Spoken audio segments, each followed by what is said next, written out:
Hello everyone. In this session we are going to discuss how to deploy Python Flask application on Azure. My name is Sudhita Bandara. I'm the founder and CEO of Blue Chip Technologies Asia. Also you can find my blog udita.wordpress.com. So we'll be doing training and consulting in different emerging technologies. So we look at why Python application. In mostly, if you look at machine learning related projects, we need to work on Python based applications. So where we found it's really challenging when you are going to deploy these applications into the some kind of a web environment. So that is where Azure comes into the picture, where we can use Azure services to deploy our application. Why we go to Python is Python is super easy to use, and there are many frameworks available in the Python language, not only for machine learning, also for GUI or other web-based applications we can use Python. But in this session we are focused on Python web application, especially toward machine learning projects. So here you can see how you can start a Python application using Flask framework. So Flask is the main framework that we need to use in order to deploy our application. So using this framework we can deploy and run. So the step one would be creating a Flask based application which can be tested locally. So once you tested this application locally, once you test out all the necessary features, what you can do is you can deploy this to Azure.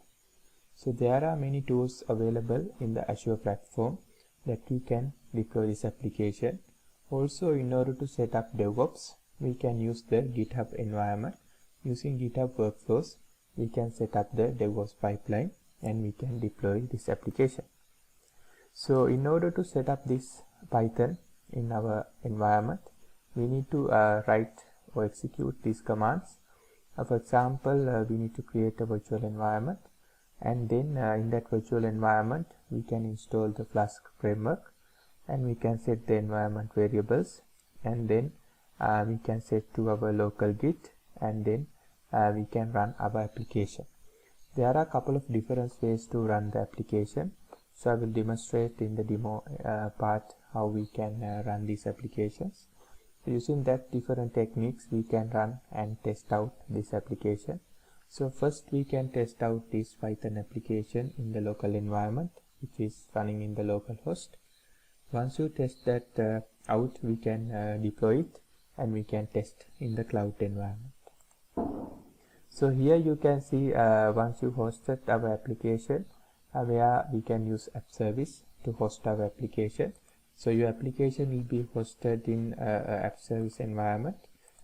In the Azure App Service environment, we can host different type of applications. So we can host not only Python, we can host ASP.NET, PHP, like any technologies we can host using Azure App Service. But in this demonstration, we are going to look at on the Azure App Service and how you can host our application in the Azure App Service environment.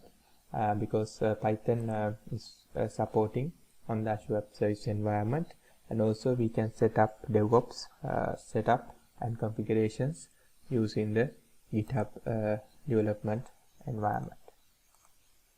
So these are some of the configurations that we can use to set up our application.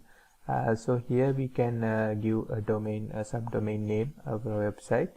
Then you can use either existing resource group or you can create a new resource group. So since it's Python, Linux will be much idle.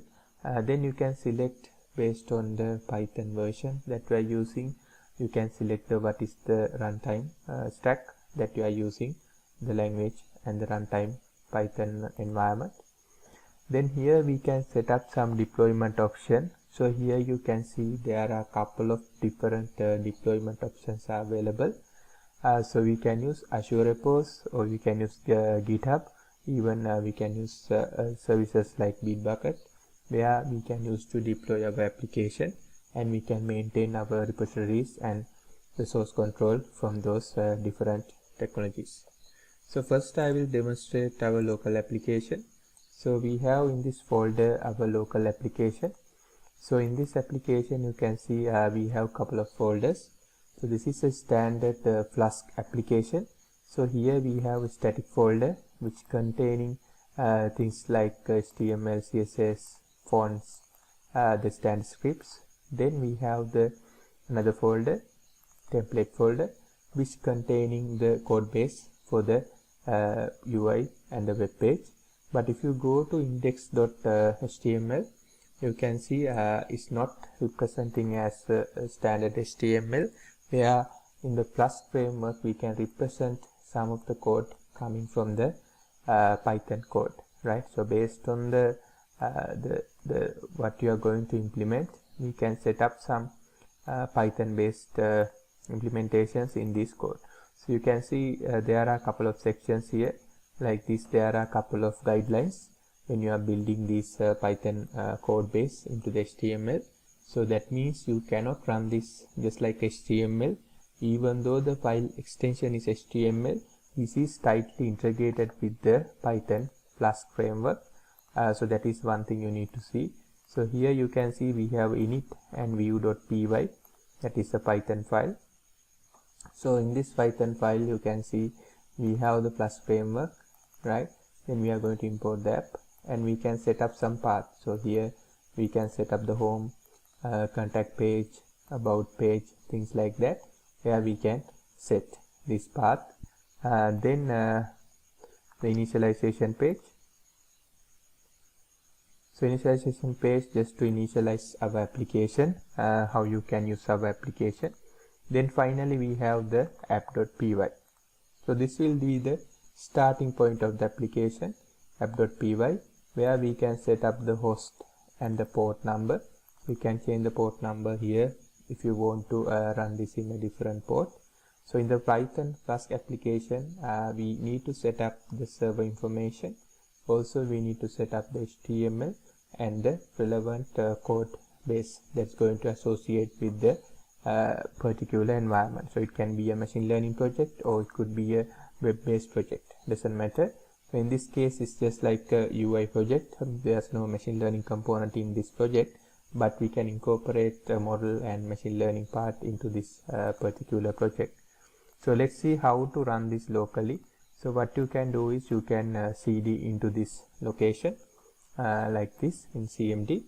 Then what you can do is you can start with the starting file. You can mention python.app.py. By mentioning this, what you can do is you can see the localhost is going to start. Then you can type in the localhost, right? Localhost and the port number, which is 5555. By using that, you can initiate your web page, which is looks like this. So here you can see this is running in the localhost. This is our Flask Python application, where we have a couple of pages like this. So each request you can see a new request is going from here. This is running in the localhost environment. So you can see here is the each request. You can get a new request call. So this is now running in a local environment. Then what we can do is we can deploy this once you finalize and once you have completed all the testing phases. You can deploy this into the Azure environment. There are a couple of ways we can deploy this. One is like we can host this or we can commit this project into the Azure GitHub. So using GitHub we can then connect the GitHub with our Azure account and then we can connect from there. So we can set up the application like this. So here you can see the same application. We have the templates and then we have the static images, just things like that, where we can set up our project, right? And then we can connect this with the Azure environment. There are a couple of ways that we can connect with GitHub with the Azure environment. So at the moment it will be the primary option which is provided by Azure, where we can connect our code base which is in the Git. where we can connect with the Azure account. If you create a new app service account, you can connect, or you can use the easy template, which is giving you the Azure DevOps templates. From that also you can start. There are a couple of ways we can start. So we can create, let me show that.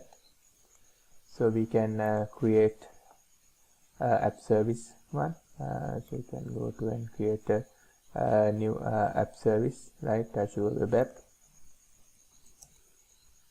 right?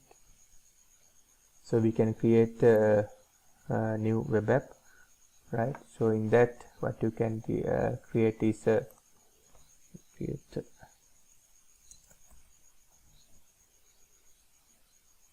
app service.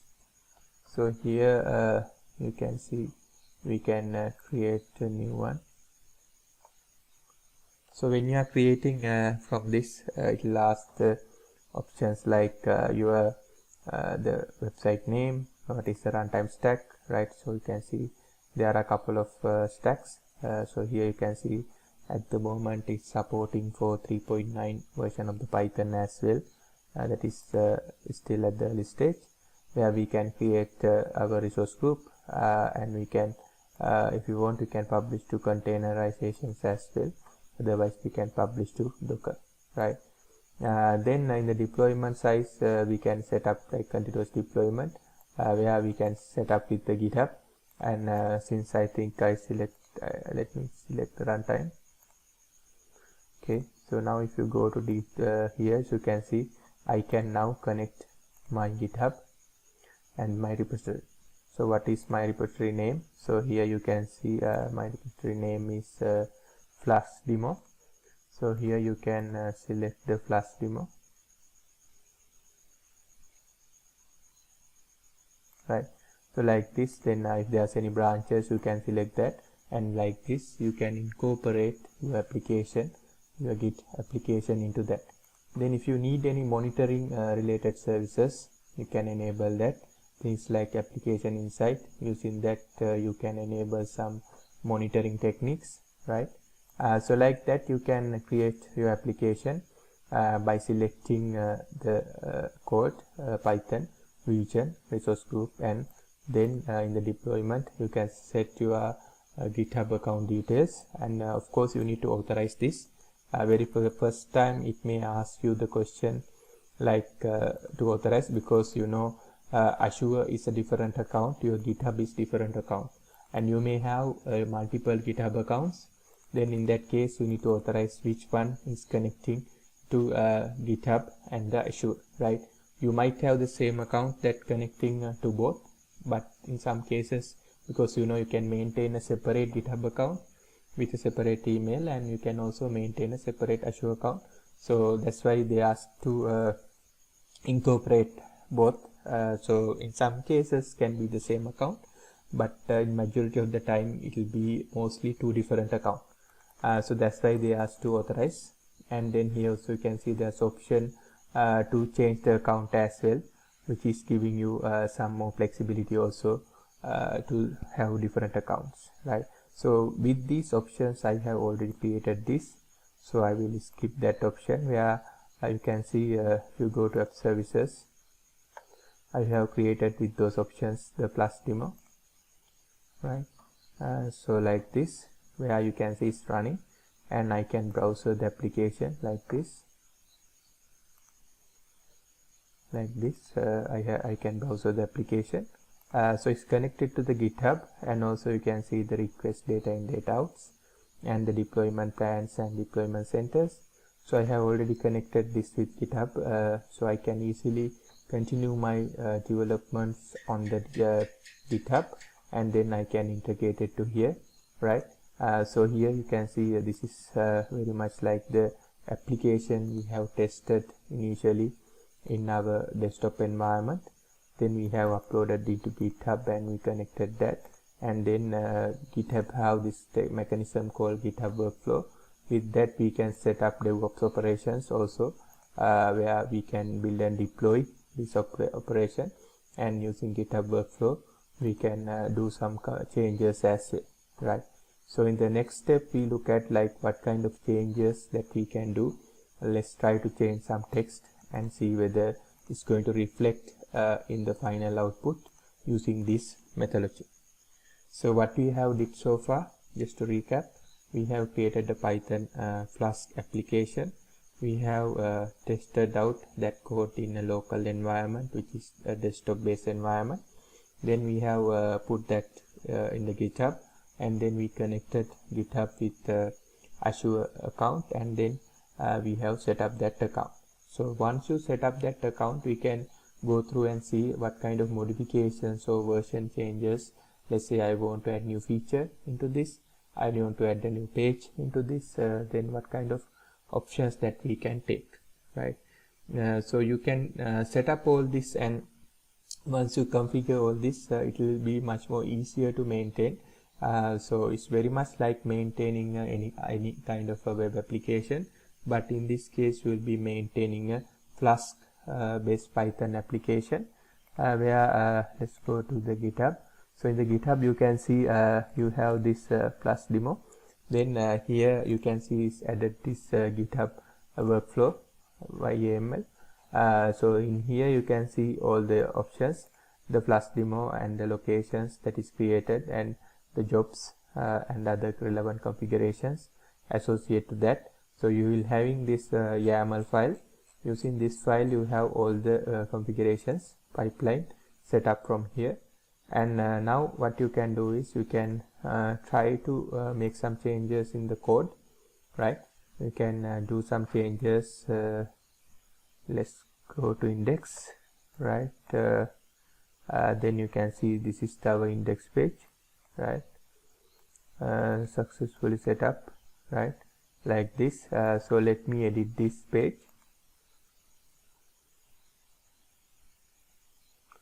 Okay. So in here I can go to the edit file. Of course you can connect this with VS Code, and you can do it in your whatever the code editor. So VS Code is really good when you're connecting with this, and then we can try it out as well. Then this, just I updated the text here, success text. Then I can commit the changes, right?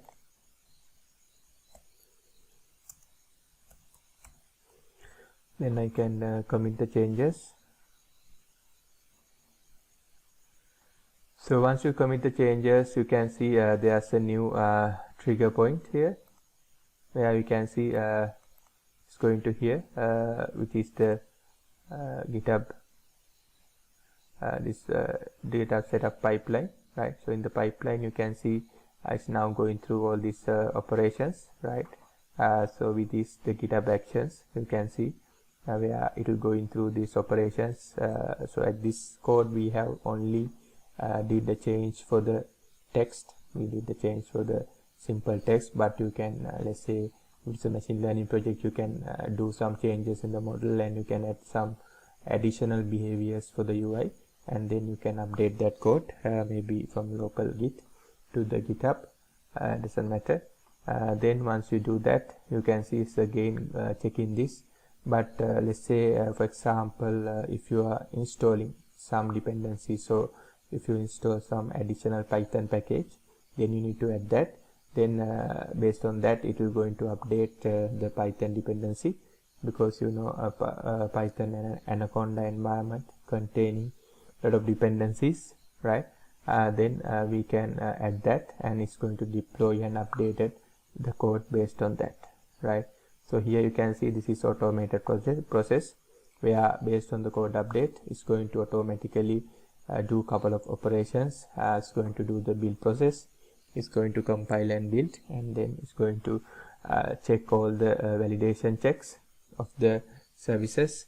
If there's any dependencies, it's going to install that dependency, and then it's going to make the changes, right? So here you can see final stage, is completed the job, right? So if there's any issues, you can check from here, right? If there's any issues, then you can see some insight, any dependencies, things like that, based on the availability, right? Then you can see the entire view of the project, right? Like this, and then you can see the code base from here. right? Okay, so now you can see 2 minutes ago this branch has a change like this, so you can see the changes made to the master like this. Okay, so now we will check our website. So as I mentioned, we have hosted this into the Azure websites. So now what you can do is I just refresh.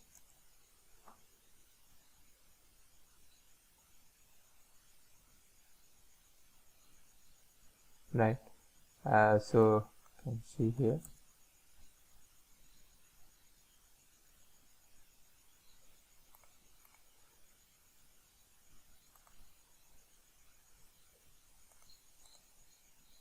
So you can see here the once we refreshed, it's going to update to success 2.0.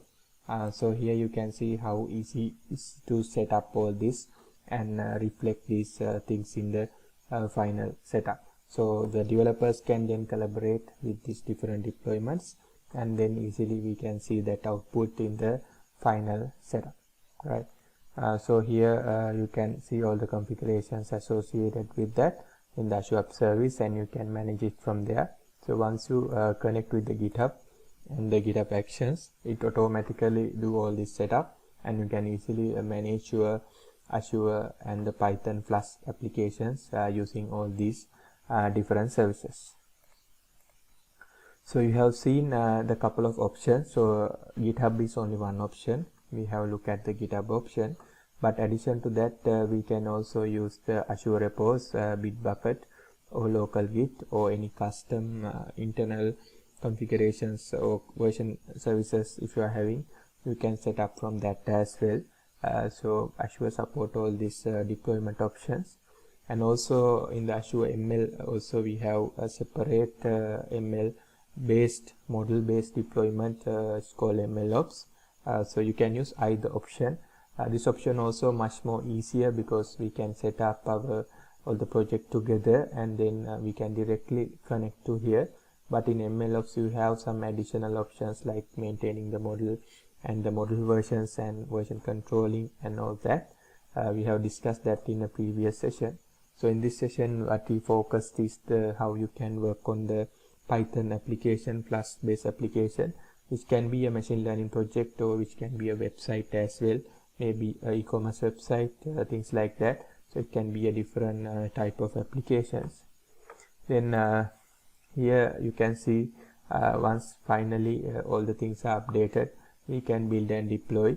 And one thing we have to discuss is like we can also build and deploy to Docker based container as well, because in Docker also we get the support where we can put into a containerization version, and then from the container we can deploy it. But the example that we did today does not contain in that. So if you go to GitHub Actions, you can see the file here, the task that we did, right? So where we do not have Docker setup in this project, we directly use the Azure App Service and we use the build and deploy technique to deploy it. But there is option that we can use Docker, or even let's say we are catering this to millions of users, then you can use Kubernetes cluster, and then we can configure and we can like automate the process from the Kubernetes cluster as well. But since this is like a mid-scale application, we can directly use without Docker or Kubernetes, we can directly use Azure App Service without Kubernetes, directly the code base, and then we can test out and we can finally deploy out our application, right? So those are the things I want to highlight in this session, which is how you can build and deploy application based on Python Flask framework. So first thing is you need to familiar with how we can work around the Python Flask application using a Flask framework. So you can see here the Flask framework we are using. Then how you can test out that in local environment. That is another thing you need to set up. Once you okay with the setup with the local, once you test out all the features and scenarios, we can move that into GitHub, and then we can create Azure App Service, and then we can connect all these things together, and then we can build and deploy our application. Also, you can use different techniques, like if you prefer things like Docker, you can use the Docker, or you can use Kubernetes as well. Those are additional options. As well as we can use the MLOps technique, that is also having some version control on the model side as well. But here you can see there's no version control on the model side. It's directly how you can work around the Flask based Python application like this. Okay. So thank you for joining this session. I hope you learned a lot in terms of Python Flask application and how you can deploy onto Azure, and what kind of techniques that you can use to achieve the final result, and not only create the very first project but also to maintain your code base and looking at different version, how you can achieve those tasks as well. So thank you for joining this session.